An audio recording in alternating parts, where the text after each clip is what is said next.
peoples? Welcome to the Magic Circle podcast. Here today with the man himself, John Alone. Yo, what's good? If you just give us a brief introduction for the people then.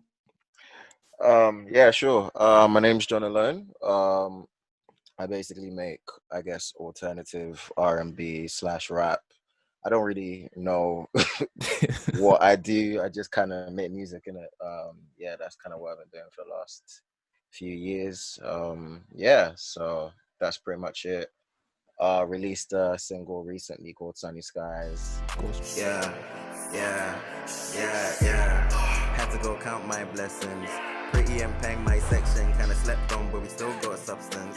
Fuck them, they stay lurking, cause they heard me and they know I'm constant. Go stream that up. Banger. Yeah. Love that. Yeah, I also released a video for that on Sunday, innit? Yeah, so yeah, I've just been trying to keep busy, especially during this whole quarantine shit, just trying to keep stuff moving, I guess. Yeah, man. I mean, now that you talk about quarantine, what do you think about this whole coronavirus and lockdown stuff, bro? Bro, I don't know. It's one of the ones I was literally just talking about with my girl today. It's like, this is one of the maddest things that's ever happened within my lifetime. Do you know what I mean? It's one of them ones where it's like even when we have kids, we're going to be like telling them like, oh yeah, this is what we was doing when Corona was about. Yeah. Like, that's what they're going to use to be able to call us old. Like, oh, you're so old, you were around when Corona was. You know what I mean? Y'all were locked down in the crib when Corona was about. You know what I mean? It's just, and it seems to be getting madder every day. Do you know what I mean? It's crazy, bro. Yeah, man. I mean, I know my previous episode, I asked my boy his predictions for when this will end. So I'm going to make this a running theme. When do you reckon the lockdown will end? Bro, I can't even say, because really and truly, I feel like if they had started the whole process of locking down and everything, and they'd taken it a little bit more seriously from the start, then maybe I'd say probably like May or something. But with the way things are looking at right now, I don't see anything going back to like even remotely normal till maybe like June. Oh, so you're saying we have to ride this bird until June. That's mad. Yeah, man. Free us, man. Bam, I'm going crazy out here. I can't even lie. It's like, it's one of them Swear ones, down. like, I just miss like sometimes I just go for walks and shit now, just like to be outside. You know what I mean? Because otherwise you're just indoors all day, and it's not good. It's not good for you. It's long. So I just like walk around the neighborhood. Like I've lived here for like 6 years now. Like, this is like the first time I've been to some of these places, to be honest. Finding out whole new spots. It's nuts. Honestly, I just been going walkabout, man. So obviously, how you having this whole thing? Me, bro, I'm just trying to learn new stuff, bro. Like, I hear you, man. Just trying to learn, bro, how to play. I'm trying to learn how to play the keyboard, trying to learn how to produce. Oh, I see that in the back. Yeah, you see get that? I got it like 3 months ago now. Oh, now you actually have time to learn it and shit. Yeah, I have time to learn it, and you know when you spend money on something, like you have to. Yeah, you have to actually do stuff with it. Do you know what I mean? Yeah. Like even me, like I was playing keyboard like earlier this week, just like trying to like sharpen up and everything. And then I tried to start like do guitar properly as well. Guitar is long. Is it long? People say it's easier than keyboard though. I don't think so. I feel like maybe it's because of like the way like my hand is built, because I got fat fingers in it, so like it's just it's harder to like deal with everything. Whereas on a keyboard, it's like, I don't know, the keys are just there. You can just sit with them. And it seems a little bit more basic, a little bit easier for me. Also, because I guess like I'm more familiar with keyboard from like when I was younger in it, but I never really did anything on guitar, so I'm just learning from scratch right now, I guess. So it's just a bit mad. Okay, fam. Well, for the people, I just want to say I'm literally like one of your biggest fans, bro. Honestly, I'm your bro, but I'm one of your biggest fans. I literally play your tunes every day, bro. No, I appreciate that for real. Honestly, like that means a lot, man. Like honestly, like I always appreciate people who like can proper show love and shit. So that really means a lot to me, bro. Honestly. Like you know me, and I always message you when you release something and I think it's mad, you know me, I'll message you and be like, bro, you done it this time, and I've done it a couple times now. Nah, honestly, like it's true. You're a real one for that. Honestly, I can't even pretend, fam. You're a real one for that, for real. But bro, for the I've been people, fucking cause with your latest shit as well, like the new video you dropped. oh, you rate that? I didn't even message you about that because me and CK were talking about recently. I actually fuck with that one to be honest. Oh, So for it, bro. man, Fam, you know you just have you've to been switch doing it your up. thing, man. Yeah, Yeah, I man. know. I saw. You've been doing your thing, man. You've been doing your thing. Come on, man. We all are, bro. Come on, bro. I like it. I like to see this, man. Mm. I guess what I want to get into first, yeah, because not everyone's gonna know this unless they know you. I've been following you for a long time. Mm. What was your path into like the music industry and music in general? I guess it was more of a thing that I guess started from young, innit? Like I've been kind of interested in music because obviously I grew up in a church and shit. Yeah, So like it was just something that was always like I guess part of my life. And then like I didn't actually start taking it like seriously and thinking like, oh, this could actually be a career until like we had this like assignment in year 9. It was like a music slash English language collab, yeah. So like yeah, we yeah, basically had to like get into groups, write our own songs, and then like create the like production, record it, all of that kind of shit. And we had to do all of that by ourselves. And that was hmm the first time like I ever actually like I guess took music like I guess seriously. I actually tried to make something as yeah, opposed to just singing covers or just messing around with it. And then yeah, like they really liked my song that I done. So like the winner of this whole collab or whatever thing, like they would take them to Thameside Theatre, which is the theatre in my town at the time, yeah, and like they got my school and they got another school in the area, like so it was like maybe like 300 kids, 300 400 kids, and this is the most people who've ever seen my stuff at the time in it, yeah, yeah. and like they displayed my song like in the actual like theater and stuff, and also because it was an English thing in it, so they got one of my favorite authors, Mallory Blackman, hmm and Melvin Burgess was there as well, and like they both heard my song, and then Mallory Blackman after like she was chatting to me outside and she was like, nah, you're really really talented, like you should really take this seriously, you should do something with it. Mm. And I blame her, to be honest, for every bad thing that's ever happened to me in terms of music. Because I wouldn't like, obviously, because it was nice, obviously, like, because everyone's gassing you up. They're like, oh, wow, this is yeah, you're so creative and all of that. But from someone that you proper like respect, do you know what I mean? yeah, It yeah. meant a lot to me. So like even a lot of the times where I've been like, oh, I'm not really feeling this anymore. Like I would remember, oh, Mallory Blackman thought I was sick in Yeah. year 9, I know you're so right. She I have gassed to you. keep doing it. She gassed me. It was her Yeah. fault, to be honest. Like I wouldn't still be here if not for that gassing in year 9. So I blame her, to be honest. Like if I see her on road, I'm slide tackling her, to be honest. Straight. Nah, I'm joking. I love her. I actually Yeah. she was my hero, to be honest. She's like bam, she's a black author and she was doing big things, and nah, she was just my hero. So like it meant a lot, obviously coming from her. Do you know what I mean? Yeah, straight up. So obviously you started off as Wiley Coyote. I Yeah, know man. that, but can you explain it for the people then? Mm. Yeah, man.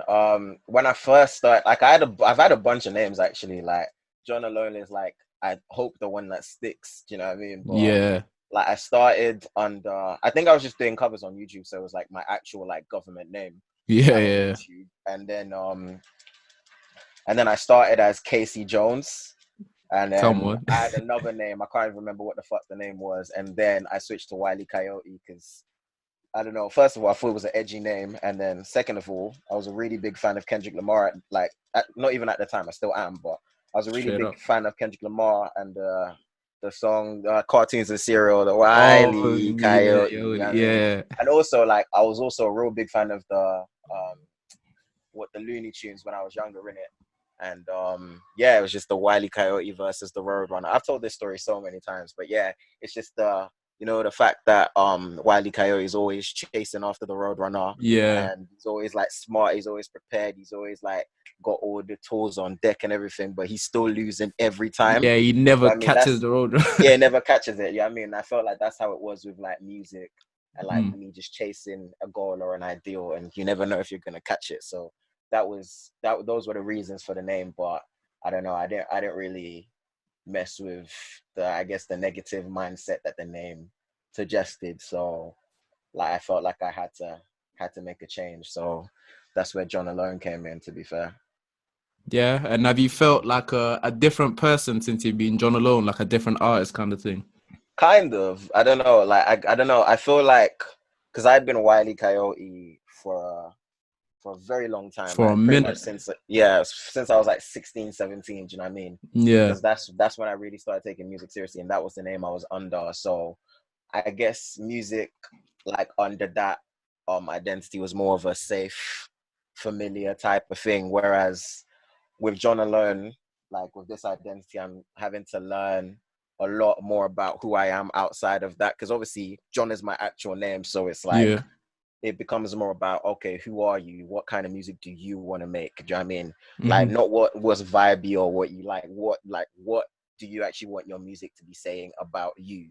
Hmm. So that was kind of something I had to grapple with when I started with the name. So yeah, it's just been an interesting process, to be honest. I'm just trying to, like, I have been trying to figure out who I am, who I want to be under this new identity. So yeah, Yeah. I think I would like to think I'm a different artist anyway than I was when I was Wile E. Coyote, but not so drastically different that people can't identify my shit. Do you know what I mean? Like you're still the same person. The name's just changed, isn't it? Exactly. Just like a little bit of a different feel to it, I guess.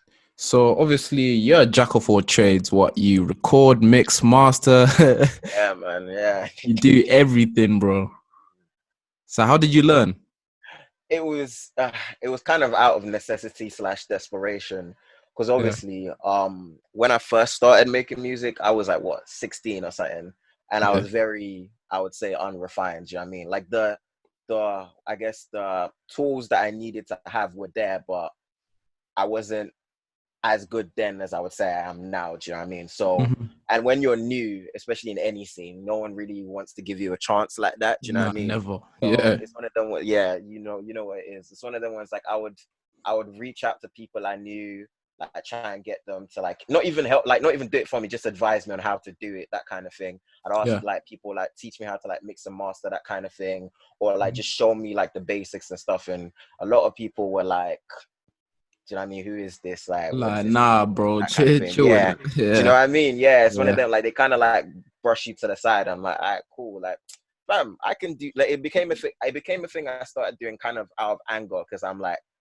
who What? do you even think you are? Like, Yeah, I can do this trust. too. Like, how difficult is this? Like, you ain't even graduate or nothing and you can do this. So if Yeah, you can trust. do it, I can do it too. You ain't got two heads, that kind of thing. So, and then I guess the more I started doing it, at first it was long, because obviously when you're learning a new skill for the first time, it's just, you don't know what you're doing. You're just trying to make shit work, but you don't even have the tools to make the shit work. So Hella at first, frustrating, fam.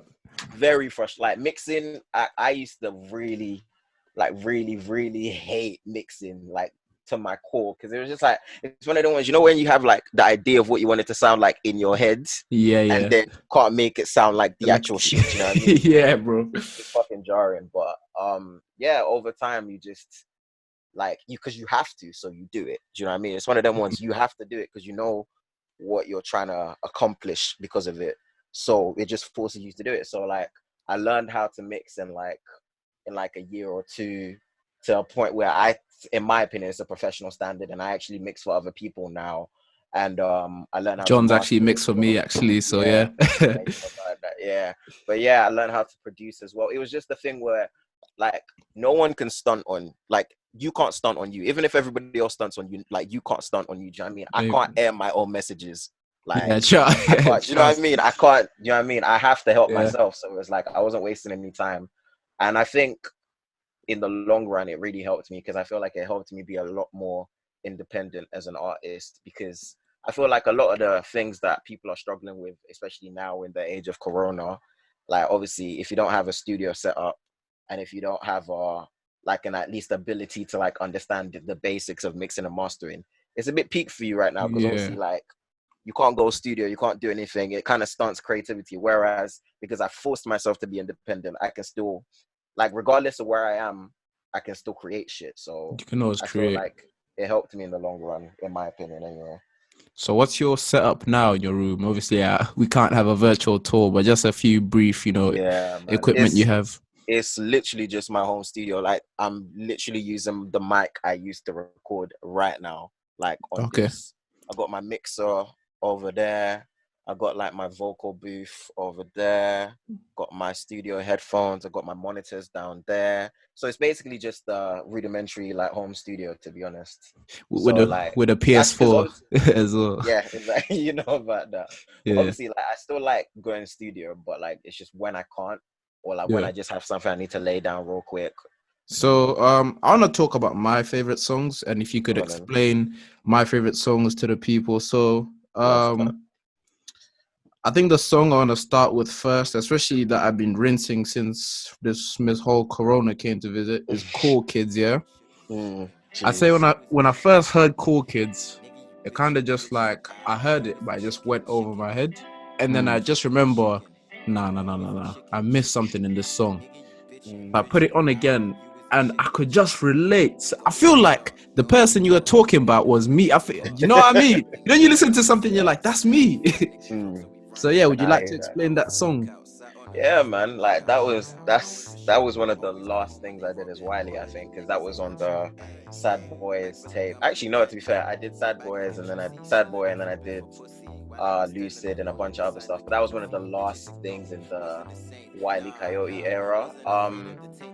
Yeah, Cool Kids was just one of them ones that I wrote because I was just like, I guess remembering who I was when I was growing up. Because growing Yeah, up, I was not a cool kid. It was one of them ones where it's like I grew up in the middle of fucking Essex, bro, and it was one of yeah, them ones where I also grew up like with a very like I guess Bible believing family. So like I grew up very Christian until I was like 16. Do you know what I mean? So like a lot of the things yeah. that other people were getting involved in, girls doing this and that, yeah, I mean just shit that maybe people shouldn't be doing. I never really did. I never really got involved, especially in a lot of the criminal things that niggas around me were doing. I never really got Yeah, involved in that.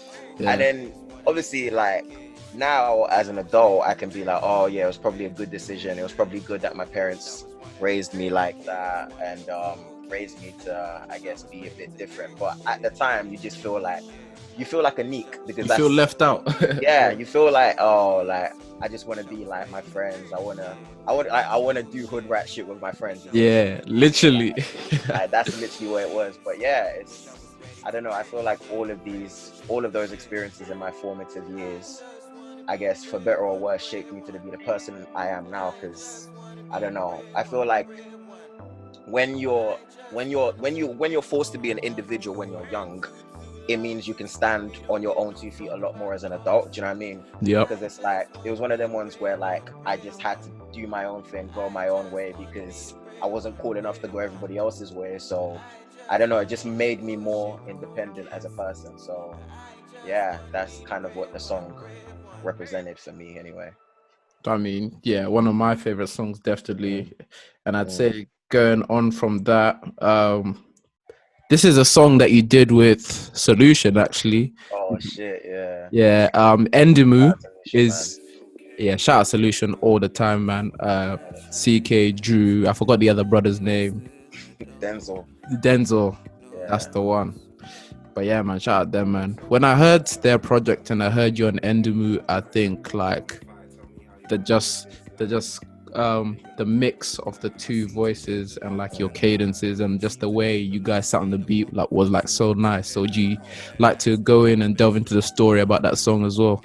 Yeah, man. It was Endemy is one of my favorite songs, just like in general, not just even like whether I was involved in it or not. Like I would have still fucked with that song even if it was another singer and it wasn't me, do you know what I mean? But Yeah. yeah, like it was around the time where I was in the collective along with Solution.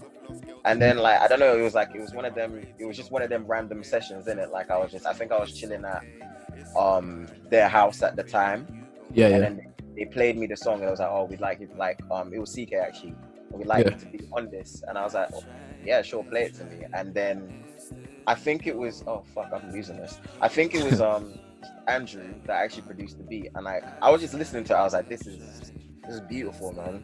And then Yeah. like I just jumped on the thing because they sent me what the lyrics were supposed to be, and then it was just like up to me to like interpret it how I wanted, or like do my own flair with it and that kind of thing. And I just went in and I did what I could. And honestly, I'm really proud of that song and the way it came out. Still, to be honest, like I still listen to that to this day. Do you know what I mean? To this day. To this day. Yeah, man, I love that song, man.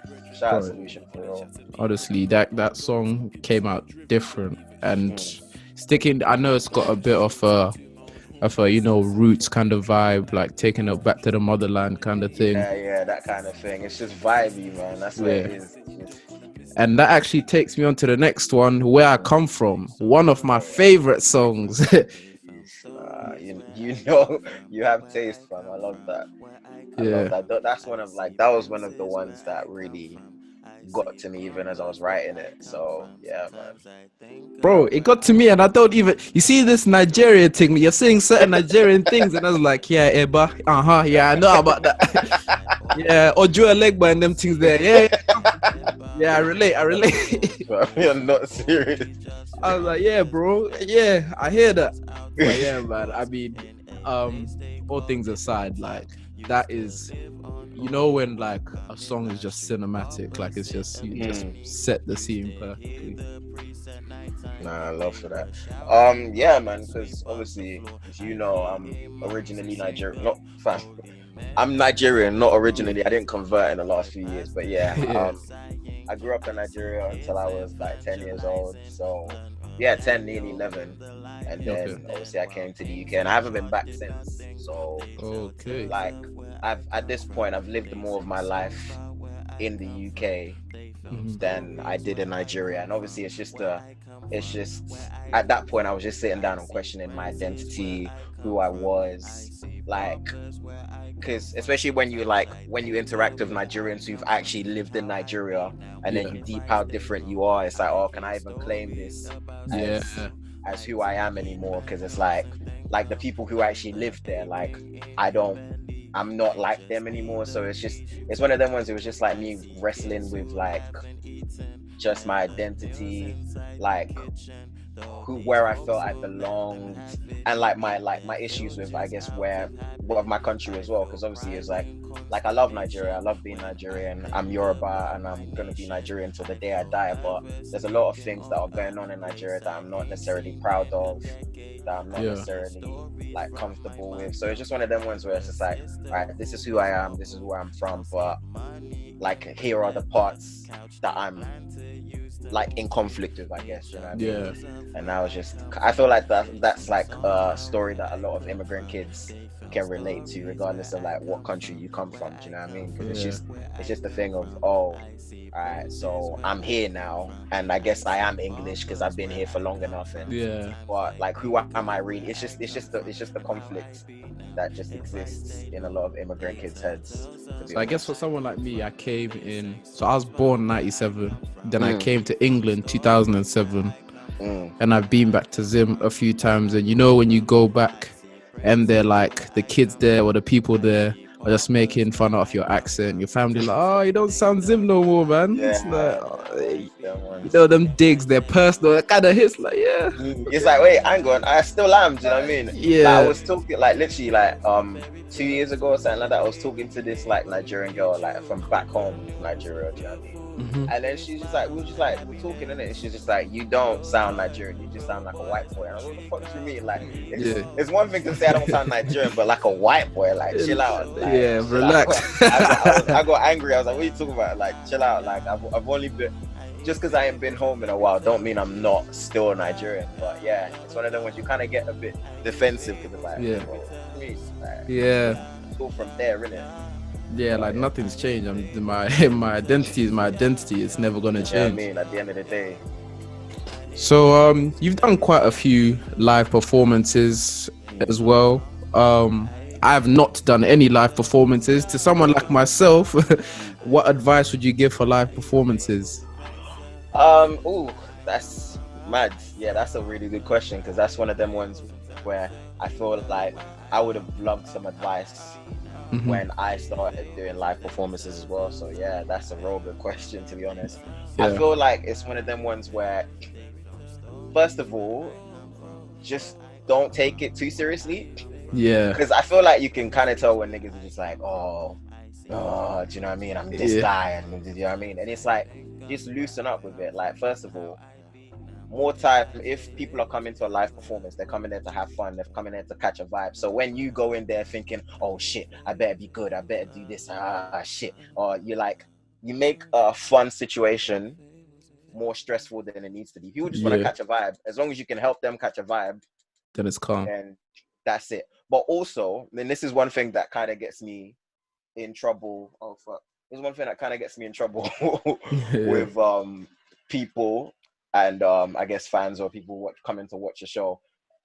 I personally don't take disrespect. Like, so don't think that just because like you're an artist or whatever and like you're being vulnerable out there, people can chat to you anyhow they want to. Do you know what I mean? Yeah. Be respectful, like, because that's where I like, even oh fuck, I just lost it. But like even now I still struggle to catch that balance. I mean, where you have to be able to balance like asking for respect but also not being disrespectful to other people. Do you know what I mean? Like, especially like when it comes to crowd control and shit like that, just like know how to pattern a crowd without losing them. Do you know what I mean? If that makes sense. Like if a crowd is talking and that kind of thing, learn how to pattern a crowd without alienating them. That's the one. So what are your tips at that then? Because I've seen a few examples. I think I saw Mira May telling some guy like, "Shut the fuck up, man." I was like, "Raw." Like, to be honest, it depends. Like, I feel like the bigger you are as an artist, the more you can get away with. Because like, when you're a bigger artist and people have like really shelled out to come and see you, do you know what I mean? Like when they're paying like 80 to 100 to come and see you, like you've already arrived and you know that if, first of all, you got security, so you can tell them you can turf them at the end of the day. And like you're a big enough artist that you can't, it's unlikely that you'll lose an entire crowd if you like switch. When you're a smaller artist, you kind of have to be, I don't know, respectfully condescending, if that makes sense. Do you know what I mean? It's like, make them look stupid, but don't get the entire crowd pissed off at you. It's one of them ones. It's a balancing act. So basically, if someone's talking, like, I've done it before. Like, I'll literally stop the whole show. I'd be like, oh, like, yo, what's good? Like, what's the conversation? Do you know what I mean? And then it's always a thing where like they stammer, or it's like, there we go. It's like, okay, cool. So why were you talking? Like, you don't say why were you talking, but it's like now they look stupid for like doing that within your like set. Do you know what I mean? So it's one of them ones, and I feel like, especially with like upcoming artists, like people who haven't really established themselves like that yet, we feel like, a lot of us feel like we just have to take whatever because we should just be thankful for opportunities. But nah, man, it's your art. Don't take no disrespect. It's something you put your heart into. Do you know what I mean? It's something you care about. Don't allow somebody to disrespect something that is such a big part of your identity. But also, don't be a prick. It's one of them. It's the mad balancing act, to be honest. But yeah, like, just have fun with it. Just be who you are as well. And that's a big thing I wanted to say as well, actually, before I forget. Because it's one of them ones where I feel like certain man, like, I've seen too much Travis Scott, too much Kanye. You like, they got Kanye levels of ego, but not Kanye levels of talent and relatability. So like, you go on stage and then you start wilding out and doing this and that, thinking you're this guy, but no one knows your songs. No one knows who you are. So like, just be like, be who you are. Like, you don't have to pretend to be this ideal of like a performer that you've seen on stage. Like, make it exciting, enjoy yourself, relax on stage, but enjoy yourself in a way that's authentic to you. Don't think, oh yeah, because I saw this guy doing that at his show and he was topless and he was spitting at people, that means I gotta do it in order to get attention. Bro, if your abs ain't on that, you don't really even need to be topless like that. No one wants to see that baby belly. Do you know what I mean? Keep your shirt on, homeboy. But just be who you are. Do you know what I mean? There's no need to like put on an act. And people can, that's the one thing as well, people can tell when you're a fraud. People can really tell when you're a fraud. Like, it's like and it's funny as well, because I see this happen with like artists from other demographics as well. Do you know what I mean? Them lot come from like Surrey and all of them sides there, and they come on stage and there's a few too many Negroes in the crowd, so now they start putting on a black accent. It's like, yo, what's everybody say? And I'm like, no, you don't talk like that. You don't. You know, just be who you are. Yeah, Because that's people not you, can tell bro. when you're fake. People can really tell. So just be authentic, respect your art, and don't let people disrespect you. That's all it is, to be honest. Yeah, man, I hear that. And I think another fear for performing love is the forgetting your lyrics. Has that ever happened to you? Fam. Bro, that one is a serious one for me because, like, I mean, I do some substances that kind of fuck with your memory sometimes. You know what I mean? So, Yeah, I used to be a lot better at remembering my lyrics than I used to, like than I am now, to be honest. But it's one of yeah, them ones you can really style it out. You yeah. can, like, if your artist, I mean, like for me, I don't really perform with backing tracks, but if your Okay. artist that performs with backing tracks, fam, you're saved right there because you can just style it out. When you forget the lyrics, just start skanking and then people will Yeah, catch it. and So I it's all mean, right. but even then, because I do a lot of singing in it, so sometimes you will see that I do like a long run, like when I'm like doing a vocal performance, and people are like, "Wow, it sounds so amazing. That's beautiful." Nah, it's because I don't know my lyrics, fam. Like I'm just Bro, styling it out. I don't know my lyrics, so I'm just like, "Ooh, ooh, ooh," and then yeah. like, "Oh, wow, amazing voice, bro." I don't know what the fuck I'm doing up here. Bro, I'm I'm off just, the shits right now. I don't even yeah. know what's going You know what I mean? But it's just, I feel like it comes with being more comfortable on stage, and it's still something that I'm like working on as well. Do you Getting know what I used mean? The to. more you perform, the more comfortable you'll get. If you're comfortable enough on stage, even when you forget your lyrics, you can still make people catch a vibe because it's just like they're not even necessarily, they're coming there for the songs, obviously, if they like the songs, but they're coming there for you because Yeah. you're the product. Do you know what I mean? So it's Hmm. not necessarily about or how many lyrics you can remember or what you can say. It's you, they Yeah. saw in you that they're interested in. That's why they wanted to see you live. Otherwise they would have just listened to your songs on iTunes and not come out the house, you know what I mean? So Yeah. Trust. just be the product, enjoy yourself, and just style it out, to be honest, because most people won't clock. Like if I never said that, most people wouldn't know. Do you know what I Not mean? Most clock. people Yeah. won't clock. The only time like people will clock that you've forgotten your lyrics is when you clock and you make a big deal out of it. Like when you're like, oh shit. Yeah. That's when they're like, oh, okay, this guy doesn't know what he's doing. Just style Yeah. it out. Start it out, man. Yeah, man. That's the one. Mm. I guess what I want to say is because I know music is not your whole life. What do you do apart from music, bro? Apart from music, fam, I can't even answer that question. I can't lie to you because, bro, like, if I'm not making music, Yeah. I'm chilling with my girl. If I'm not doing that, I'm sleeping. To be honest, obviously I'm working as well. So like, I'm Yeah. either at work, I'm writing or recording, I'm chilling with my girl, or I'm sleeping. So Yeah. that's kind of my life at this point. It's become quite repetitive. I can't lie to you because I'm Yeah. just Yeah. doing the I'm a same big sleeper as well. What, you take naps and that? thing. Take naps and that, yeah. Man said, Honestly. fool, I always sleep.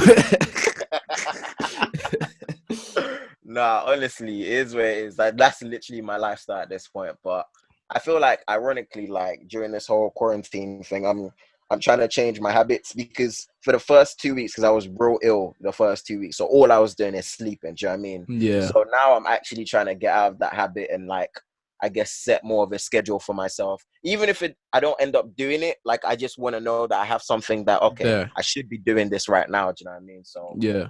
I'm just trying to like develop like positive habits during this whole quarantine shit right now, to be honest. Yeah, man. I mean, is your work still forcing you to go in? Oh no, God forbid. Nah, impossible. Like who's gonna go in with them? Like, nah, man. But nah, they actually because my work is actually decent. So they let me stay home like a week before the whole lockdown happened. Do you know what I mean? So I've been at home for a minute now. Yeah. You know what I mean? And I would be enjoying it if not for the fact that I was ill, like really ill for the first like 2 weeks of the whole quarantine shit. Like I wasn't even enjoying it. I was like, bro, it was fucked. But like my work has been actually quite good. And they're still paying me as well, so it's Oh, decent. so that's calm. So you said, Honestly. so you said you're ill, yeah. So what do you reckon? Do you reckon you'd caught the virus? See, I don't even like because I looked up the symptoms in it, and you never want to do that because it Yeah. just makes you paranoid. But I had almost all the symptoms apart from the whole shortness of breath thing. Hmm. So like, but I felt like that's a major one. So if you have that, you almost definitely have it. But I didn't have any shortness of breath really. So I think it was just like a flu, to be honest. Yeah. Like, it was a bad flu, but I think it was just a flu. It's just the timing was Yeah, it the was a bit timing was scary. meant. Fam, I was like, wait, hang on a minute. I'm too young to die, fam. Yeah, fam, this ain't it. There's I'm more too music young. to be made. Honestly, fam, I ain't done half of the shit I wanted to do. Like, it made me like, wow, if I actually survive this shit, I'ma like start taking life seriously and shit. Do you know what I mean? But Yeah, it's like, for real. I'm too young, fam. What the fuck? So Yeah, like, it's yeah, crazy. man. I mean, we're coming up to the end, so I guess Mm. what I want to ask is what's coming up for John Alone? Any new projects, singles, videos, Bro, like, performances? I got like if anyone like follows me on Twitter, like, I've been complaining about like having too many projects and not enough time to release them. So I feel like this quarantine time is a really good time for me to like just pattern myself. Oh fuck, I just lost this. Just pattern myself. Yeah. And yeah, I got one EP that, Okay. if everything goes well, is Hmm. coming out hopefully end of December. I got a Yeah. bunch of singles that are coming out in summer, or will be coming out in summer if we're allowed to go out and shit. You know what I mean? Yeah. And yeah, I just got a lot of stuff in the works. I got like a summer EP as well. I'm just trying to release as much content as I can, so That's I can possible. Yeah. clear my hard drive and start from fresh. Do you know what I mean? Yeah, nah, that's good, man. Bro, it's as always, it's been good Mm. actually talking to you in real life. Like not just Honestly, texting. And yeah, like, bro. It's been yeah, a man. minute, you know. Obviously keep safe and that. And Mm. bro, I can't wait to hear some new music. Well, I appreciate you, bro. Honestly, keep doing your thing as well, because I'm really fucking with your new shit, honestly. So, Love for yeah, that, man. bro. Shout out to you, bro. Hopefully when this whole lockdown shit is over, we can link up. Yeah, for real, for real. It's been what, like 2 years now, or something Bro, like it's that. been a minute, fam. Honestly, it's nuts. But yeah, man, love for this. Thanks for having me on as well. Yeah, no worries, man. Thank you for turning up. This has been the Magic Circle podcast. Peace. All right, in a bit, bro. In a bit, bro.